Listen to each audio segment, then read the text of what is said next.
poésie en pays de Savoie. Chères auditrices et chers auditeurs, bonjour. Nous sommes heureux de recevoir aujourd'hui Anne Soye, poète, et Michel Dunant, poète et directeur de la Maison de la Poésie. Bonjour. Bonjour. Ils ont choisi de parler de deux poètes de l'ailleurs, de l'exil, aussi talentueux que mystérieux, Adam Katzmann et Jack O'Flanagan. Leur éditeur commun vit et travaille à Lyon et à Marmande. Il s'agit de Jacques-André, un éditeur que Michel connaît bien puisque 5 de ses recueils ont été publiés par Jacques-André, éditeur. Et Michel va nous en dire plus sur Adam Katzmann. Adam Katzmann est poète et romancier. Il a écrit pour le théâtre et il a traduit Jack O'Flanagan. Voici ce que pense de lui Jacques-André. J'ai rencontré Adam Katzmann à l'angle d'une ruelle obscure et d'un boulevard inondé de soleil. Je me souviens bien de cet instant, même si je ne me rappelle plus si c'était à Paris, à Buenos Aires, à Dublin, Trieste ou Lisbonne. J'étais ébloui par la lumière du printemps. Il surgissait de l'ombre, nous nous heurtâmes.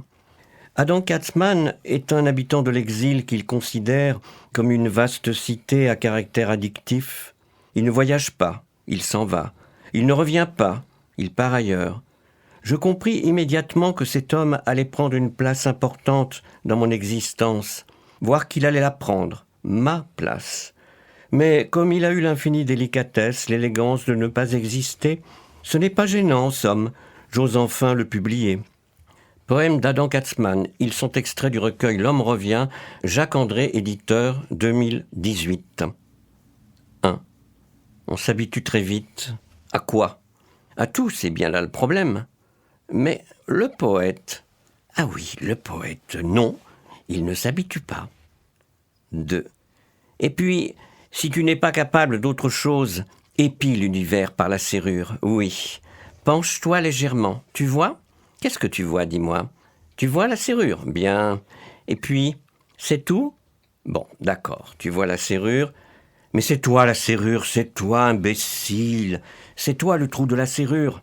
Le trou dans lequel va s'engouffrer dans peu de temps, oui, je te préviens, c'est bientôt dans peu de temps, va s'engouffrer l'univers. Enfin, ce que nous voyons de lui, ce qu'on en croit si on lit le journal. Alors tu dis, il n'y a pas de porte autour de cette serrure. Il n'y a pas de serrure autour de ce trou. Mais c'est parce que c'est un trou noir, c'est simple, tu es le trou noir ultime. Tu es la serrure, alors.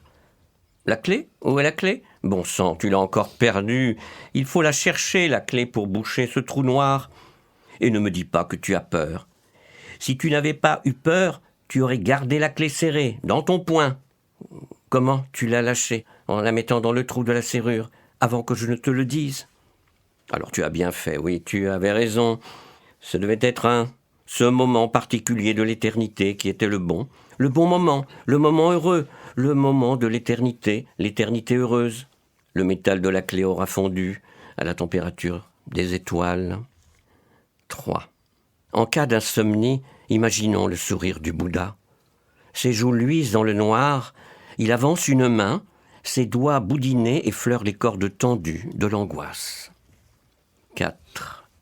Je partirai seul quand il fera un temps sauvage, dormir dans les auberges. Nul n'est poète s'il ne s'admet grain de poussière, sous un meuble, au vent, ou dans un ray de lumière au fond d'une prison. 6. Ce soir-là, le front de ma mère sous mes lèvres, déjà froid, mais comme de velours, oui, la peau du front avait cette douceur et cette profondeur. Le retour avec ma sœur, le ciel était immense, encombré de grands nuages sur la plaine, roses et gris et noirs. Nous étions petits sous le ciel, au milieu de la plaine. Nous étions devenus grands. Nous parlions de notre père qui était encore, mais qui déjà n'était plus là. Et des larmes qui ne montent qu'aujourd'hui. 7. Exigence.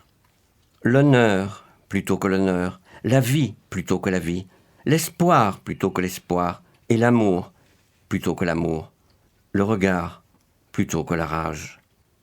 8 et 9. L'homme revient. C'est lui, Je le reconnais. Où étais-tu encore? Parti faire des courses. Ah bon? Pourquoi ne m'avoir rien dit? Tu n'étais plus là, alors j'étais parti à ta recherche.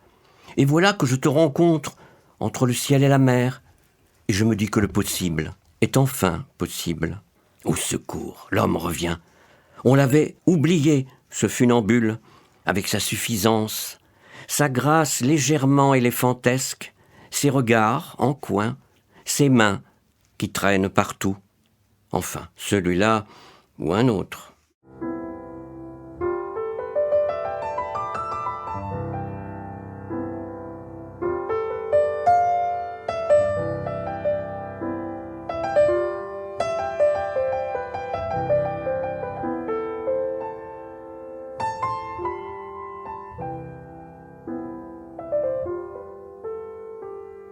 J'ai failli rencontrer Jack O'Flanagan au marché de la poésie à Paris, il y a 2 ans, mais son éditeur, Jacques André, qui fut longtemps mon voisin de palier à Annecy, m'a dit qu'il devait rester en Irlande pour des raisons obscures.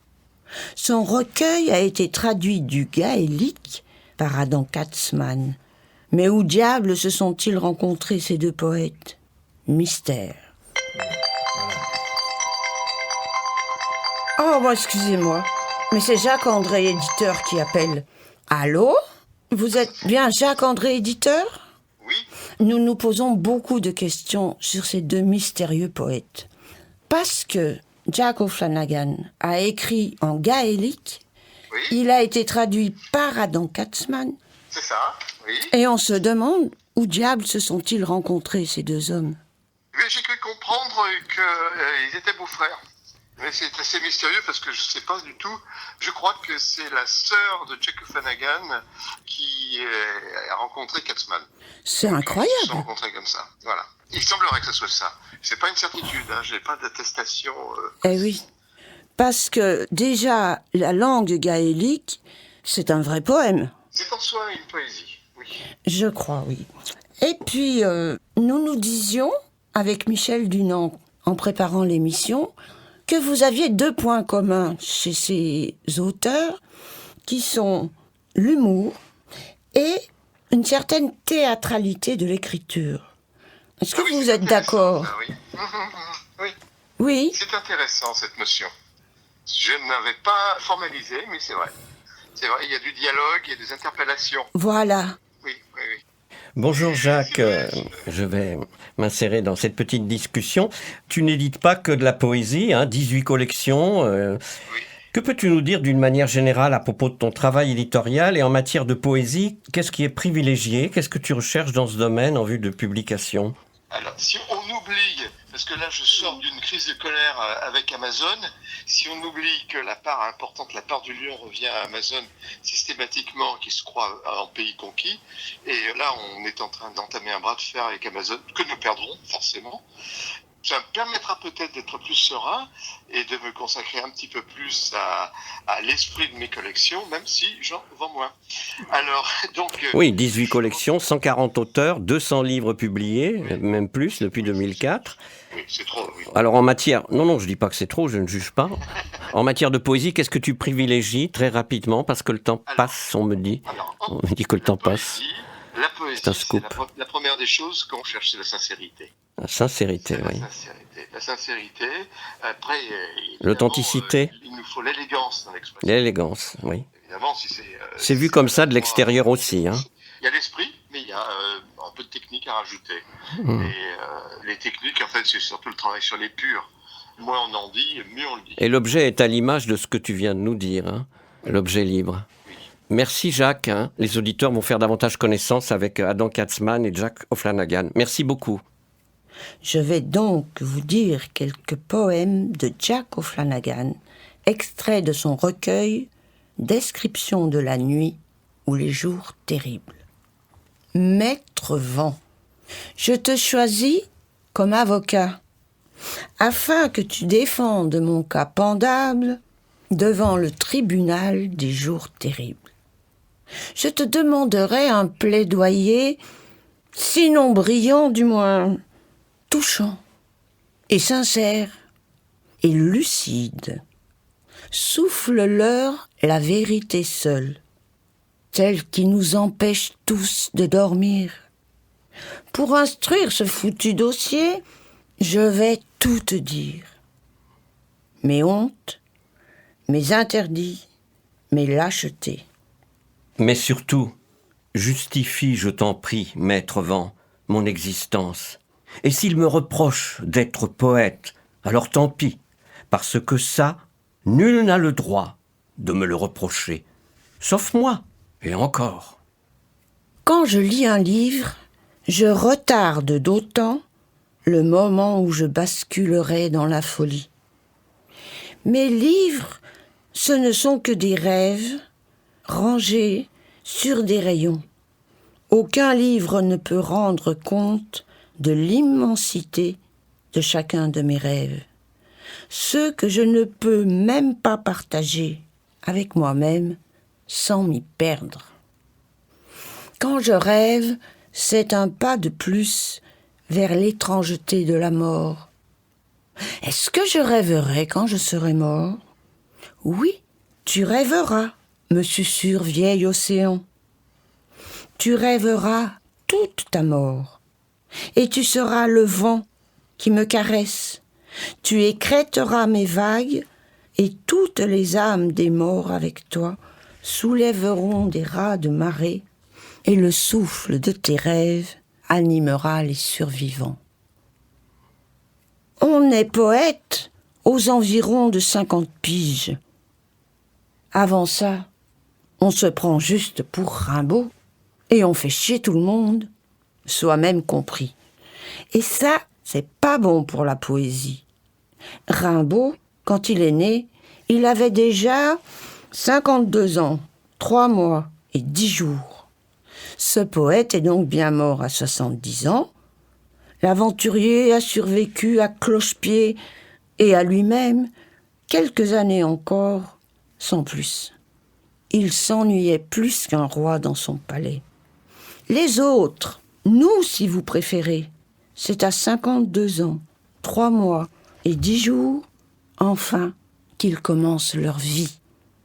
Tous ceux que j'ai connus ont mené une vie de merde jusqu'à cette date.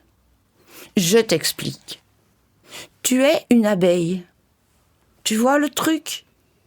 La ruche, là. Tu la vois ? On est dedans, c'est chaud, ça grouille. Là, tu fais nurse. Ici, tu torches le cul de la reine. Devant l'entrée, tu ventiles ou bien tu gardes. Partout, tu fais le ménage. T'as fait un boucan d'enfer. Et tu n'as même pas le temps de dormir ou de te refaire une beauté. Et puis, à 52 ans, 3 mois et 10 jours, tu t'en vas, butiner dans la campagne. Ivresse absolue, arôme des fleurs, la caresse du vent, le baiser de la pluie, les coups de boutoir du soleil qui te fait l'amour, le pollen dont tu te vêts comme la reine absolue que tu es devenue, toi, la poète, l'ouvrière, sans sexe ni destin, le monde t'appartient. Tu reviens de temps à autre à la ruche. Tu la nourris du résultat concret de ta quête, en te dépouillant de ton manteau royal.